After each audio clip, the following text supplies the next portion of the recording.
Muito boa tarde a todos, prazer em vê-los aqui. Primeiramente, queria agradecer ao Jean e à Adriane pelo convite para a gente estar aqui no FastBuild Experience, esse grande evento que já faz parte do calendário nacional de inovação. É realmente uma honra estar aqui com vocês, podendo dividir um pouco do que a gente tem visto aí no mercado. Meu nome é Alexandre Adolio, como já me apresentaram, obrigado. Eu atuo no ecossistema de inovação aqui de Santa Catarina desde 2014. Venho trabalhando a questão também de mentorias, né? Fui professor de marketing digital e tenho duas empresas aqui na região, uma de consultoria, que é a PeopleWin, que a gente trabalha com transformação digital nas empresas, e a outra é a Sônica, que é a patrocinadora aqui do evento, que trabalha com presença digital, né? Então eu vou chamar o slide e a gente vai começar aqui nossa apresentação. Eu fiquei pequenininho, vamos lá. Então aqui um pouco de mim, né? Como eu já falei agora há pouco. Aqui um pouco do que eu faço, né? Hoje eu sou também mentor do Co-Creation Lab, colunista do portal SC9 com o tema transformação digital, cultura digital. E aí eu queria começar a nossa conversa assim, né? O que é cultura digital e o que está acontecendo hoje no mundo, né? Yuval Harari, que todo mundo conhece pelos livros Sapiens e Homo Deus, tem uma frase dele que choca ao mesmo tempo que é um alerta e é um motivo de trabalho para nós, né? O problema crucial não é criar novos empregos, é criar novos empregos nos quais o desempenho dos humanos seja melhor que o dos algoritmos. Por que eu estou começando por aqui? Porque a cultura digital, na verdade, ela parte do pressuposto que está tudo bem, né? A gente acha que tudo que a gente tem de online, de interface e tudo mais, está rolando e a gente está com isso funcionando e o mundo está uma maravilha. E que agora, mais ainda, a gente está mais online e as coisas têm funcionado. E não é bem assim, a gente vai ver isso agora, né? Então, assim, ó, eu vou começar falando de dor, né? Então, assim, a gente tem 3 dores básicas do ser humano. Falar um pouco de antropologia também cultural, né? Fome, peste e guerra, né? As principais tecnologias, desde 3.500, sempre, né? Elas vieram e elas sempre tiveram que lidar com esse dia a dia, com essas dores, que foram as dores realmente do crescimento da humanidade, né? Então a gente tem a escrita, que nasceu em 3.500 a.C., veio a impressão, telefone, rádio, televisão, computador. Eu coloquei aqui no slide as datas que isso aconteceu, né? Por que isso aqui é importante? Porque para a gente entender qual que é a transformação que aconteceu não só na parte de tecnologia, mas também de cultura, né? E aqui eu vou colocar embaixo quanto tempo levou para cada uma dessas tecnologias atingir 50 milhões de pessoas, né? A escrita, 3.000 anos, a impressão, 100 anos, o telefone, 50 anos, o rádio, 30 anos, ali ficou errado o computador, tá? O computador, na verdade, são 40 anos, né? E onde eu quero chegar com isso, né? Ainda sobre esse tema, a gente tem aí outras tecnologias e inovações surgindo, né? No período de 1950, o celular, ele é bem anterior, né? A tecnologia do celular do que a gente imaginava. O microcomputador, a internet e o smartphone. E aqui, quanto tempo isso também levou para atingir 50 milhões de usuários, né? O celular, 50 anos, o microcomputador, 25 anos, a internet, 10 anos, e o smartphone, 5 anos, para vocês entenderem como isso está sendo acelerado. E aí tem uma questão que aconteceu muito forte, no sentido de mudança mesmo do ser humano e de como a gente se interage e vive, né? Que foi na década de 80 que aconteceu a transformação da cognição. Por que isso aconteceu? Primeiro que as tecnologias elas começaram a deixar de ser herméticas. Elas começaram a ser populares, vamos dizer assim. Elas começaram a ir para outras esferas, além da academia, além da tecnologia militar, né? E segundo, com essa popularização, houve a escala de produção e a escala de vendas. Então, o que aconteceu nesse período, com a transformação da cognição, as dores mudaram. Então, até a década de 70... Não, veja bem, não é que fome, peste e guerra sumiram, principalmente hoje em dia.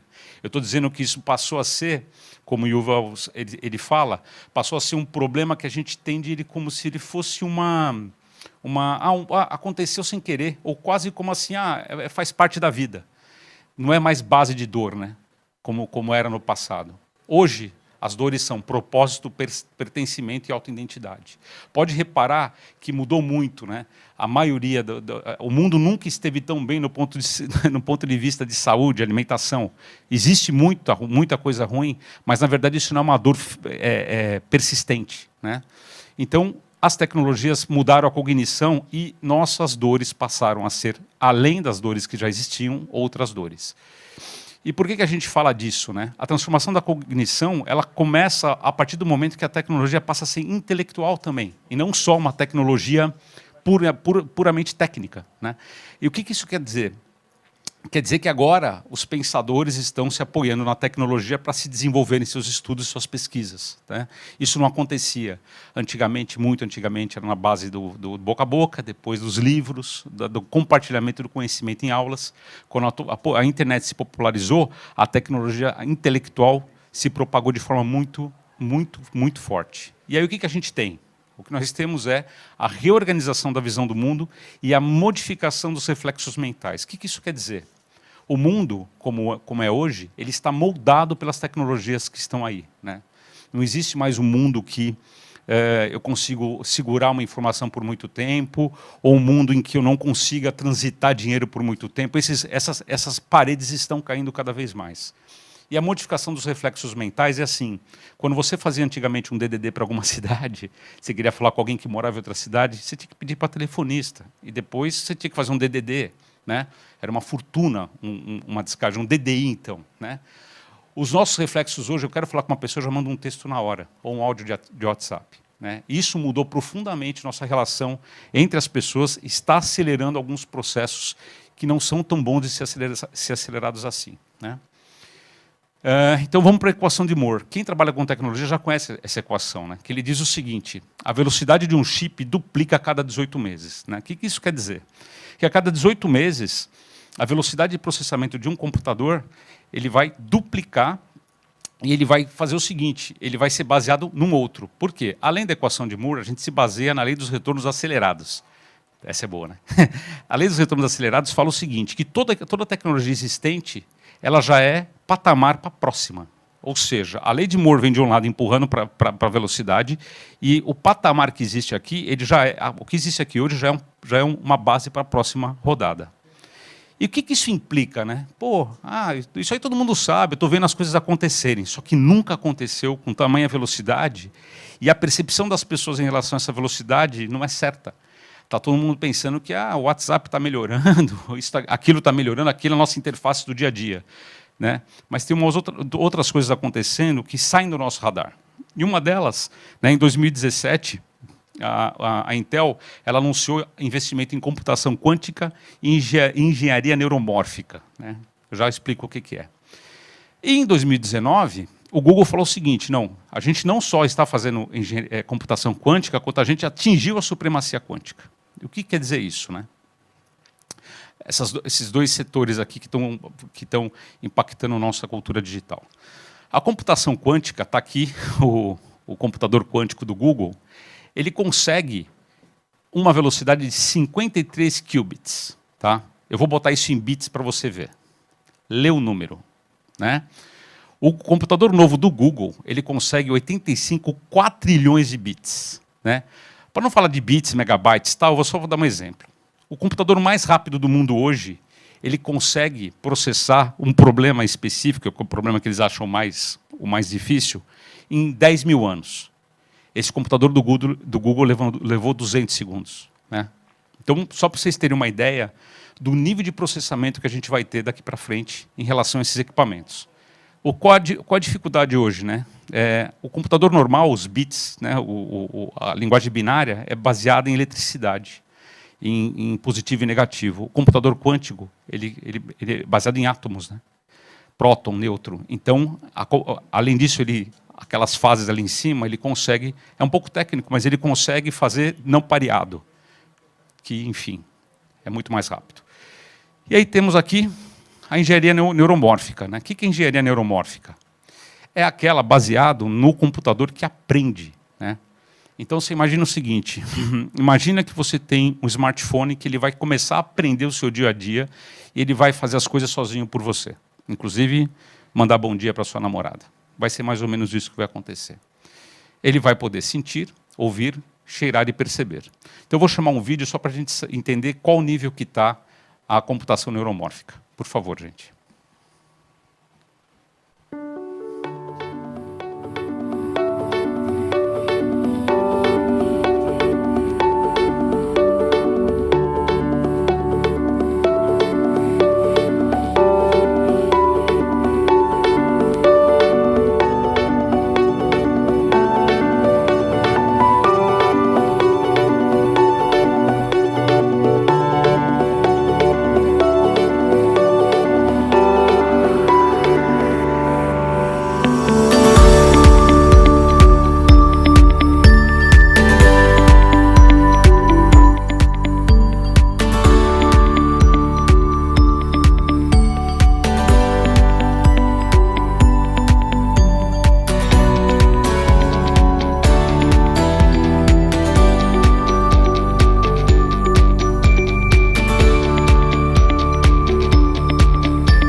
Então, assim, é importante notar que a computação neuromórfica ela vem para mudar a forma como se é programado um computador hoje, se é programado, como é que é feito a abordagem mesmo semântica do processamento, né?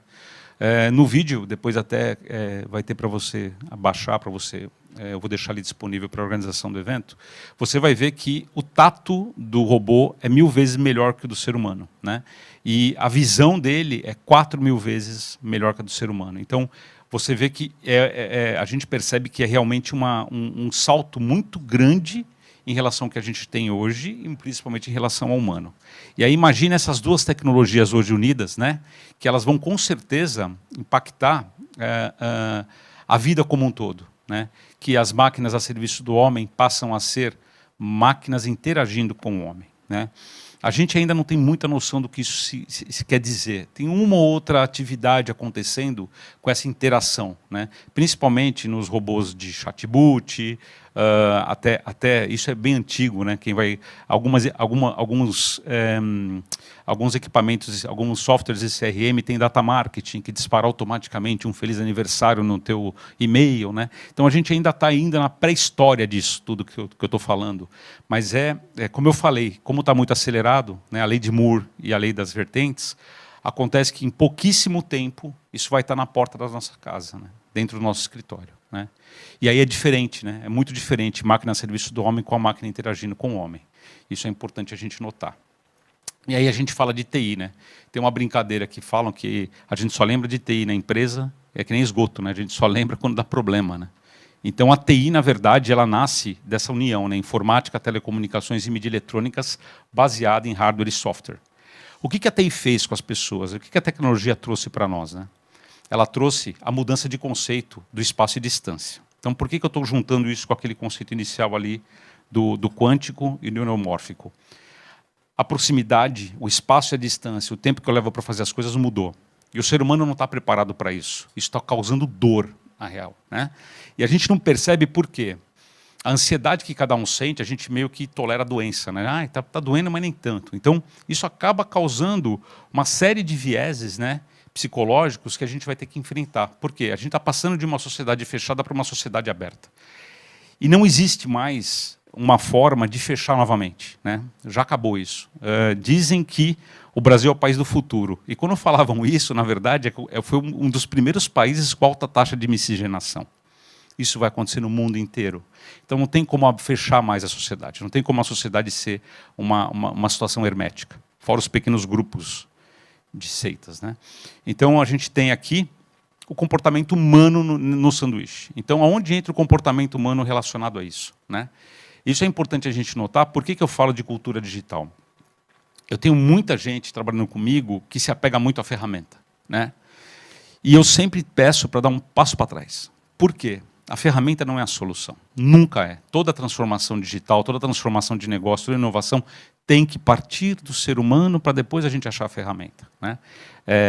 Você pode comprar a melhor câmera de vídeo do mundo, você pode comprar o melhor jet ski do mundo, você pode comprar o melhor software de gestão do mundo, né? Se não houver treinamento, implementação, controle, acaba em acidente. E acaba realmente um uso adverso do que a gente pretendia. Então, o comportamento humano ele é baseado em necessidades. Isso aqui, todo mundo de comunicação social já viu, né? Pirâmide de Maslow, né? Quais são as necessidades humanas, né? Comida, água, as necessidades básicas. E as metanecessidades, que é a bondade, beleza, ordem, união e propósito. O que tem acontecido muito no mercado hoje, no mundo, né, no desenvolvimento tecnológico, é que essas necessidades humanas foram observadas para se desenvolverem tecnologia, né? Por quê? É demanda e mercado, né? Ou eu crio a demanda, ou eu percebo a demanda e desenvolvo algo para suplantar ela, né?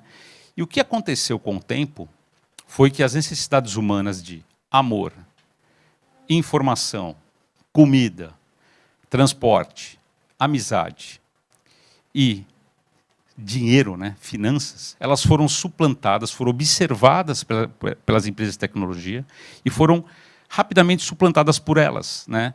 E se você perceber hoje o que eu falei ali, né, por que hoje o propósito, a autoidentidade, elas estão tão latentes nas pessoas? Pode perceber na sua casa, no seu amigo perto de você, no seu trabalho, como isso está sendo uma situação que a gente está querendo cada vez mais trazer para nós, né? Como tem curso sendo vendido, né? Como tem, aprenda rapidamente a se autoidentificar, a se posicionar, a ter tantos seguidores, porque realmente as nossas necessidades básicas praticamente estão todas preenchidas, né? E aí essas são as empresas que hoje estão coordenando e aplicando suas tecnologias nessas necessidades, né?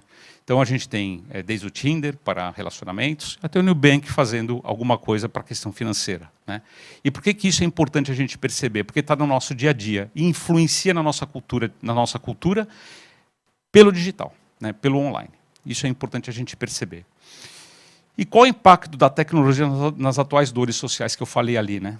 O propósito, pertencimento e autoidentidade. A tecnologia está preparada realmente para perceber isso e aproximar pessoas e fazer a gente atacar essas dores, né? É importante a gente notar que isso não é novo, né? Tudo que passou debaixo do céu da terra já existiu. Pierre Levy, que é um grande pensador, ele tinha uma utopia, que eu estou deixando aí para você ler, né? Ele está dizendo aqui que a tecnologia digital, a internet, tudo, é humanizador, democratiza e é humanitário, né? É tudo que começou e acabou não sendo, porque não contava com a questão do elemento humano, da cultura mesmo, né? De como a gente consegue ser egoísta, como a gente consegue ser protetor, né? Então, claro, aonde que a cultura digital, né, essa cultura do compartilhamento, do doar primeiro para receber depois, que está tudo vindo com o digital com o tempo, vai realmente influenciar a gente, né? Enquanto ele, vamos dizer, isso é quase uma utopia na realidade, não foi o que aconteceu, porque ele falou isso em 1999, né? Nosso querido Yuval Harari fala o seguinte: a inteligência artificial vai tornar os profissionais irrelevantes e hackear seres humanos, né? A gente está preparado para isso, né? A gente está preparando nossos filhos à humanidade. Dizem que nós vamos ter muitas pessoas desempregadas nos próximos 30 anos. São funções que vão ser pessoas sem funções na sociedade, né? O que a gente vai fazer? Se você acha que isso não vai bater na tua porta, né, eu acho melhor você começar a repensar. E por que eu estou trazendo isso aqui? É hora dos líderes começarem também a pensarem sobre esse assunto, né? Por quê? Eu até vou colocar... hoje a gente sofre de uma situação chamada obesidade digital. Esse termo não é meu, tá? Ele foi cunhado num estudo que foi feito pela Daniela Leludac, Márcia Cassitas Rino e Tayane Coelho. Foi feito esse estudo esse ano, logo depois do lockdown, logo depois da influência que o coronavírus teve nas nossas vidas, né? E eles entrevistaram 323 participantes. Então, o que está acontecendo? É claro que o lockdown, o coronavírus, deram uma acelerada no que aconteceu na nossa vida, né? Botou todo mundo no online e digital. Mas olha que interessante aqui o quadro, né? Você vê que A ansiedade que antes, né, era bem baixa, metade das pessoas quase entrevistadas, ela caiu bastante, né? E a ansiedade alta e muito alta, praticamente, uma deu 114%, a outra 404%. O que isso quer dizer? Que a tecnologia, ao invés de tranquilizar, falar assim para você, olha, você não precisa estar na interação do dia a dia, mas tem aqui alguma coisa para salvar sua pele, né? Tem alguma coisa para fazer você ter quase uma vida normal, né? Ela está causando o contrário. Ela está fazendo as pessoas ficarem mais ansiosas, ela está deixando as pessoas mais imediatistas, né? E quando às vezes você se pega que você fala, nossa, por que eu estou tão nervoso, né? Isso é falta do analógico, né? A gente nasceu analógico, né? Então, na hora do Covid-19, isso aconteceu, né? E isso, na verdade, veio para mostrar para a gente que o caminho tem que ser um caminho misto, e não um caminho 100% de digital. O ser humano não é digital, nunca vai ser. E se a gente teimar nesse caminho, se a gente for colocando a tecnologia em primeiro lugar sempre, sem passar pelas pessoas antes, sem entender qual é a tal palavra de stakeholders, quem está envolvido comigo, né? Se eu vou implementar uma tecnologia na minha empresa para ganhar mais eficiência, o crescimento a todo um custo é válido? Se eu vou colocar uma tecnologia aqui dentro da minha casa, né? Pirataria, por exemplo, é válido isso? Eu estou colocando o que na frente, né? A tecnologia a serviço de quem, né? A dos meus interesses? E o que vai acontecer comigo lá na frente? E esse tipo de raciocínio o ser humano não tem, né? Só que é hora da gente começar a ter consciência do que vai acontecer, né? E uma coisa que foi feita uma pesquisa pelo Instituto Cantar, e essa pesquisa foi feita o seguinte, eles perguntaram assim, ó, se a pandemia acabasse hoje, o que você ia fazer? Dá uma olhada ali, ó. 52% encontrar os amigos, 49% encontrar a família, 45% dar uma volta a pé, 36% ir a um restaurante e 36% participar de esportes, né? Então, o que você faria amanhã? E aí eles perguntaram o seguinte, tá, e em relação a você, o que você faria com você mesmo, né? Olha que interessante, dormir mais, né? Então, você imagina, o cara está em casa o dia inteiro e ele fala que ele vai dormir mais depois que a pandemia passar, né? E aí eu tenho o seguinte, ler mais, né? Por mais que a gente está o dia inteiro no computador e no smartphone, a gente não está lendo, está passando feed na cara. Essa é a real, né? Focar no desenvolvimento pessoal, evitar noticiário, né? Que aí a suplementação do medo, né? Suplantação do medo, o medo está instalado, por isso que a gente fica ansioso na realidade, né? Se exercitar mais e se conectar mais com as pessoas. O último ali sumiu.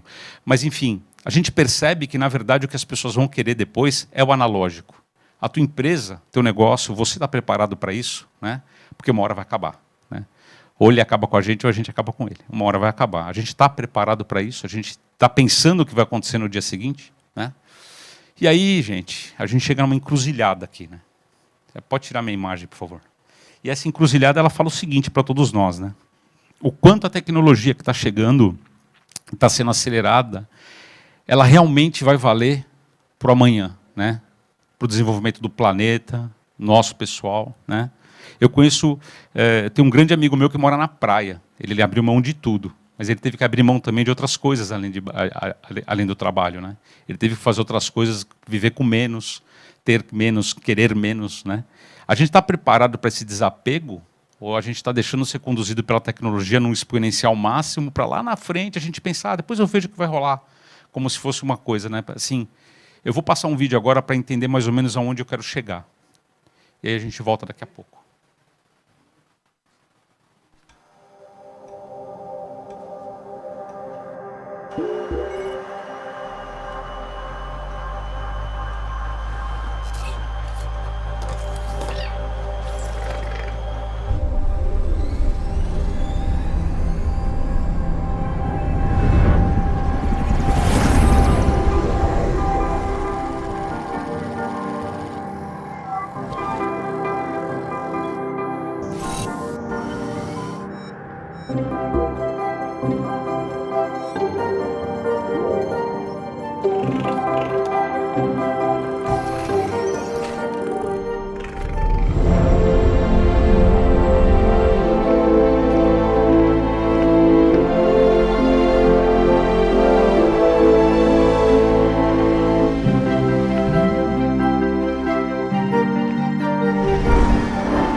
Estou sem som. Ai.